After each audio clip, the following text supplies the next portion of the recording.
দেখছেন TV 9 Bangla press corner নিয়ে আপনাদের সঙ্গে রয়েছি আমি মধুকল্পিতা। আর শুরুতেই আমাদের নজর থাকবে দিল্লির ইডি দপ্তরের দিকে।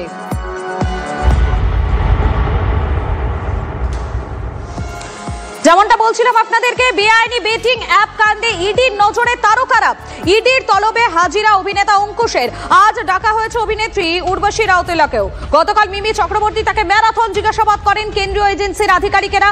প্রায় 9 ঘন্টা পর ইডির দপ্তর থেকে বেরোন মিমি চক্রবর্তী। আমাদের সঙ্গে রয়েছেন প্রতিনিধি জ্যোতির্ময় রয়েছেন। জ্যোতির্ময়, এই মুহূর্তে তোমার কাছে লেটেস্ট কি আপডেট রয়েছে?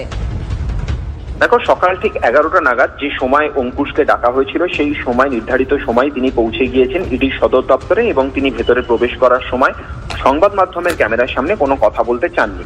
গতকাল আমরা যে ছবি দেখেছি যে মিমি চক্রবর্তী তিনি প্রায় সকাল 11টা থেকে 9.5 ঘন্টার জেরার মুখোমুখি হয়েছেন এবং যে খবর আমাদের কাছে এসছে যে বেটিং অ্যাপের প্রমোশনের জন্য কোম্পানির তরফ থেকে অর্থাৎ 1xBet সংস্থা তাদের তরফ থেকে কোন কোন আধিকারিকরা যোগাযোগ করেছিল, তাদের মধ্যে কি চুক্তি হয়েছিল, পেমেন্ট কিভাবে হয়েছিল, কোন অ্যাকাউন্টে টাকা গিয়েছে, এই প্রত্যেকটা বিষয়ে জানতে চাইছে তদন্তকারী অফিসাররা।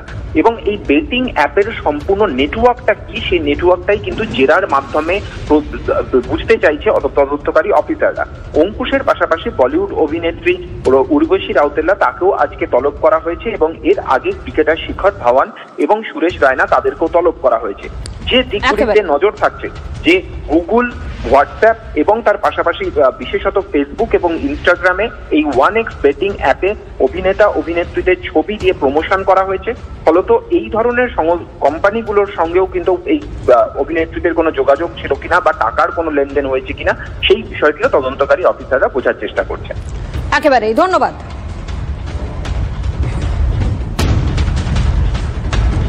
বেটিং অ্যাপ মামলা, সেই মামলাতে এবারে রবিন উথাপ্পাকে তলব। প্রাক্তন ক্রিকেটার রবিন উথাপ্পাকে তলব ইডির। বিস্তারিত জানবো, আমাদের প্রতিনিধি রক্তিম রয়েছেন আমাদের সঙ্গে। রক্তিম, বিস্তারিত জানাও। প্রাক্তন ক্রিকেটার সুরেশ রায়না এবং শিখর ধাওয়ানের পর এবার ডাক পেলেন আরেক প্রাক্তন ভারতীয় ক্রিকেটার রবিন উথাপ্পা। এই বেটিং অ্যাপ কাণ্ডে অবৈধ বেটিং কাণ্ডে হিসেবে তাকে ডাকা হয়েছে, তলব করা হয়েছে আগামী 22শে সেপ্টেম্বর। এবং যেটা বলার কথা সেটা হচ্ছে এই বেটিং অ্যাপের মাধ্যমে অর্থাৎ চুক্তি থেকে ট্রানজাকশন, এই প্রসেসটায় রবিন উথাপ্পা কিভাবে জড়িত ছিলেন বা তাকে তার ছবি কিভাবে ইউজ করা হচ্ছে সবটা জানার জন্য কিন্তু তাকে তলব করা হয়েছে। পাশাপাশি এর আগেও কিন্তু জানানো প্রসঙ্গ উল্লেখ করছে, এর আগেও কিন্তু আরো দুই প্রাক্তন ক্রিকেটার শিখর ধাওয়ান এবং রায়নাকে ডাকা হয়েছিল। এবার সেই তালিকায় যোগ হলেন রবিন উথাপ্পার নাম। ধন্যবাদ রক্তিম।